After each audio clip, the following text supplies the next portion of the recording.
Hello again. So the last video we talked about introductions. We talked about the greeting and the hook. In this video we're going to focus on the next three steps, which is stating your topic, giving the reason why it's important, and then finally giving an overview or a guide about what you're going to talk about in your body. Right after your hook, you want to go into step 3, which is stating your topic. The topic should be something very easy to understand and just one sentence. You can kind of think of it like your thesis statement for your presentation. Let's look at a few examples of a topic sentence. The first one is, today I'm going to be showing you how to dance like Psy. Or, this morning I'll be outlining the steps involved in packing a suitcase. The last example, well, we've talked you through the steps for building great biceps and triceps. If you look at all of these examples, all of the grammar is using future tense. I'm going to, I will, we will. When you make a topic sentence, you want to use a future tense because you're telling us what we're going to focus on in the body of your presentation. The fourth step of your introduction is actually really important. It's your reason. In the third step, you explain to us your topic sentence. The fourth step is explaining why. Why is that topic sentence important? Why should we, as the audience, care about what you are saying?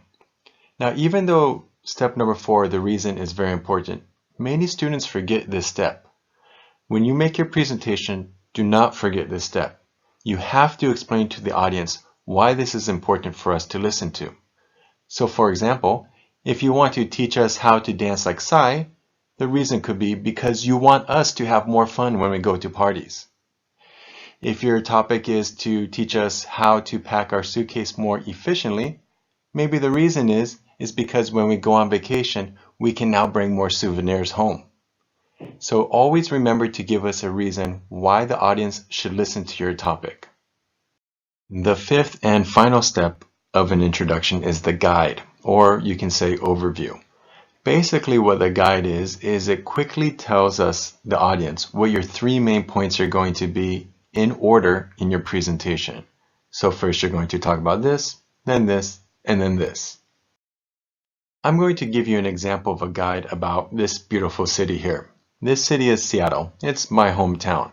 Again, this is just an example of a guide, not the whole introduction. We can say something like this in the guide. In this presentation, I'm going to be highlighting 3 important aspects of my hometown. First of all, I'll tell you its location and how to get there cheaply. Secondly, I'm going to talk about my hometown's fascinating and unique history. Finally, I'll describe some of the great attractions there. Now, if you look here, I use going to, I will, I'm going to. Again, we want to use a future tense when we use our guide. Now, you can make a little bit shorter of a guide if you want to. That's not a problem at all. You can maybe say something like this. In this presentation, I'll talk about the 3 best places to visit in Seattle: Pike Place Market, the first Starbucks, and the Space Needle. In both of these, I'm using a future tense in my grammar, and also I'm telling you what we're going to talk about in the order we're going to talk about it. The last thing we're going to do in this video is just go ahead and look at all 5 parts put together. So let's look at the first part. The first part is the greet. It says, good morning everyone. I hope you're all doing well today. My name is Nate and I've been to over 30 countries and countless cities. Today, I want to tell you about the most amazing city. Now here, in my greet, I say hello, I state my name, and I give my credentials. In this example, my credentials is that I've been to many countries and a lot of cities. I've traveled a lot. The next part is the hook. Now the hook here, I use just a basic rhetorical question. It says, before I do you know what city gets more tourists than any other city in the world? It's Paris. Now here again, I'm just using a rhetorical question just to get the audience to kind of think about my topic, which is going to be about Paris. The hook leads right into my topic. My topic is, today I'm going to explain to you why Paris is the most beautiful and romantic city in the world. Again here, I'm using a future tense in my grammar, and you can clearly see what I'm going to talk about. Paris, beautiful and romantic.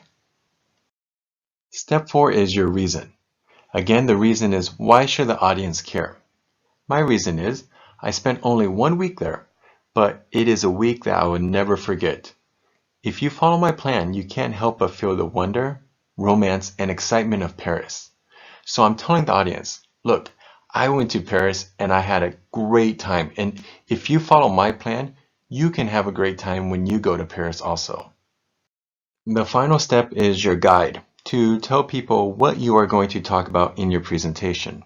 So it says, in this presentation, I'll tell you why the Eiffel Tower, Arc de Triomphe, and Montmartre are some of the most amazing places you will ever see. Again, in the guide, we are using a future tense. These are the 3 places in the order I'm going to talk about in my presentation. Well, we've come to the end of our introduction videos, and there's just a few things to remember. Remember to introduce yourself to the audience and grab the audience's attention. Think of something that might be very interesting for the audience to get their attention. The next thing is you want to clearly state your topic. What is your topic and the purpose for this topic?